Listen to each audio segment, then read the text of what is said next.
অবিলম্বে মজলুম জননেতা এটিএম আজহারুল ইসলামকে মুক্তি দিতেই হবে, নতুবা টেকনাফ থেকে তেতুলিয়া, রূপসা থেকে পাথরিয়ায় যে আন্দোলন শুরু হবে ওই আন্দোলনকে কন্ট্রোল করার ক্ষমতা অন্তর্বর্তীকালীন সরকারের থাকবে না।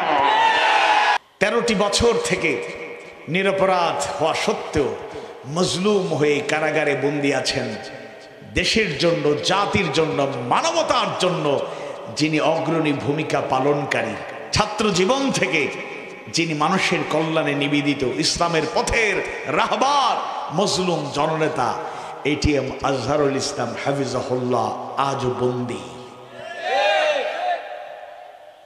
দুঃখজনক হলো সত্য, বারবার দাবি জানানোর পরও, সময় দেওয়ার পরও অজানা কারণে তাকে এখনো মুক্তি দেয়া হয়নি।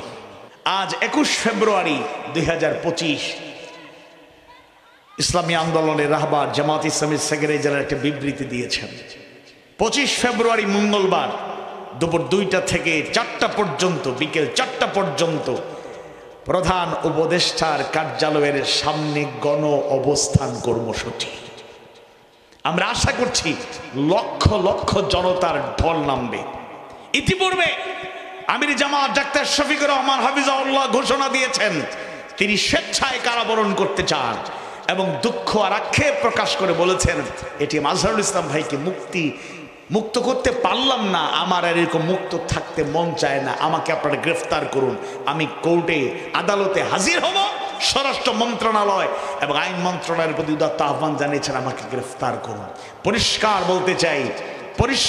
বলতে চাই তাওহীদ প্রিয় মানুষের, আপামর জনসাধারণ বৈষম্যহীন বাংলাদেশ গড়ার জন্যই, শোষণমুক্ত জুলুমমুক্ত বাংলাদেশ গড়ার জন্যই বুকের তপ্ত তাজা খুন ঠেলে দিয়েছে ছাত্র জনতা, আপামর জনতা সংগ্রাম করেছে। তাই আমরা সর্বশেষ যে দাবি জানাবো, অবিলম্বে মজলুম জননেতা এটিএম আজহারুল ইসলামকে মুক্তি দিতেই হবে, নতুবা টেকনাফ থেকে তেতুলিয়া, রূপসা থেকে পাথরিয়ায় যে আন্দোলন শুরু হবে ওই আন্দোলনকে কন্ট্রোল করার ক্ষমতা অন্তর্বর্তীকালীন সরকারের